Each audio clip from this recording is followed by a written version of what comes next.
और इसी बीच एक और बड़ी खबर आपको बताते हैं। बड़ी खबर है, प्रियंका गांधी ने मुख्यमंत्री योगी आदित्यनाथ को एक पत्र लिखा है।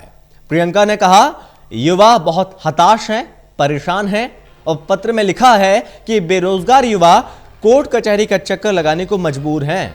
प्रियंका ने 12,460 शिक्षक भर्ती के अभ्यर्थियों से वीडियो कॉन्फ्रेंसिंग पर बातचीत के बाद यह पत्र लिखा है उत्तर प्रदेश के मुख्यमंत्री योगी आदित्यनाथ को।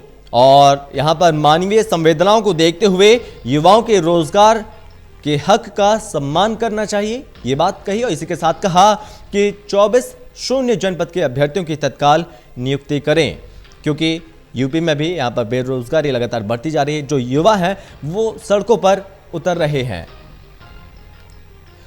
और इसी खबर पर तमाम जानकारी के साथ हमारे संवाददाता तरुण कालरा हमारे साथ जुड़ गए हैं। तो तरुण, यहां पर बेरोजगारी को लेकर विपक्ष लगातार हमलावर है सत्ता पक्ष पर, और इस बीच यहां पर प्रियंका गांधी वाड्रा ने पत्र लिखा है योगी आदित्यनाथ को और कहा कि युवाओं की भी सुनो, वो हताश हैं, वो परेशान हैं।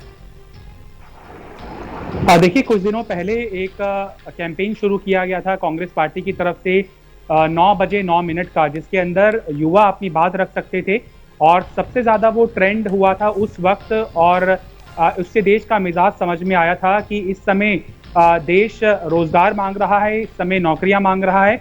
आर्थिक मोर्चे के ऊपर केंद्र सरकार के कुछ ऐसे बड़े फैसले की दरकार रखता है जिससे कि सीधा लाभ आम आदमी को हो सके, लोअर मिडिल क्लास को हो सके, गरीब को हो सके, किसानों को हो सके और खास तौर पर युवाओं को हो सके जो कि रोजगार का संकट झेल रहा है। उसके बाद से ही लगातार तीव्र हमले होते जा रहे हैं कांग्रेस पार्टी की तरफ से, और श्रृंखलाबद्ध तरीके से प्रियंका गांधी वाड्रा ने बातचीत रखी है। ये एक ऐसे शिक्षक अभ्यर्थी हैं जहां उनके जिलों के अंदर कोई सरकारी पद रिक्त नहीं है, लेकिन वो राज्य के अन्य जिलों के अंदर अप्लाई कर सकते हैं। और 3 साल पहले उन्होंने सफल तरीके से परीक्षा भी पास कर ली थी, लेकिन उसके बाद से इनकी नियुक्ति नहीं हुई है। करीबन 12,500 ऐसे अभ्यर्थी हैं शिक्षक जिनको नौकरी के चलते, ना मिलने के चलते कोर्ट कचहरी के चक्कर काटने पड़ रहे हैं। प्रियंका गांधी वाड्रा ने वीडियो कॉन्फ्रेंसिंग के जरिए इन शिक्षक अभ्यर्थियों से बात की थी और अब इनकी व्यथा राज्य के मुख्यमंत्री के सामने उन्होंने रखी है और कहा है कि कोरोना संकट यहाँ पर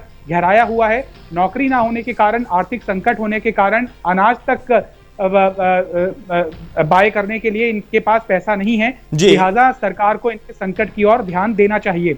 दरअसल कांग्रेस पार्टी को लग रहा है कि देशव्यापी मुद्दे बेशक सोशल मीडिया के ऊपर या फिर प्राइमरली जो सेंट्रल मीडिया है उसके परिप्रेक्ष्य में ना आ रहे हों, लेकिन जो बड़े लार्जर प्रोस्पेक्ट के ऊपर लोगों को प्रभावित करता हुआ मुद्दा है वो आर्थिक मोर्चे के ऊपर है और रोजगार के मोर्चे के ऊपर है।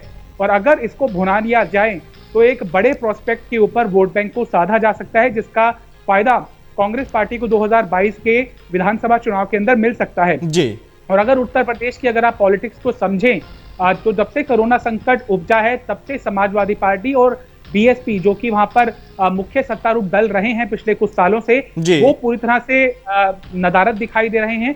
और जो स्थापित होता हुआ मुकाबला है वो बीजेपी बनाम कांग्रेस होता जा रहा है। और कांग्रेस पार्टी को लग रहा है कि अगर 2022 के अंदर उत्तर प्रदेश में फतेह हासिल कर ली गई तो 2024 के लोकसभा चुनाव के अंदर पीएम की कुर्सी हथियाने के अंदर कामयाब कांग्रेस पार्टी हो सकती है। तो श्रृंखलाबद्ध तरीके से आप देखेंगे कि इस समय कांग्रेस पार्टी का पुरजोर हमला यूपी की योगी सरकार पर है, ताकि वहां पर काबिज हो सके कांग्रेस पार्टी किसी तरह से सत्ता में और उसके बाद केंद्र की तरफ या फिर दिल्ली की तरफ उसका रास्ता अख्तियार हो सके। 2 प्रमुख मुद्दे हैं, रोजगार के ऊपर, आर्थिक हालातों के ऊपर, और दूसरा सबसे महत्वपूर्ण मुद्दा जो प्रियंका गांधी वाड्रा के निशाने पर रहता है वो राज्य की लॉ एंड ऑर्डर सिचुएशन है।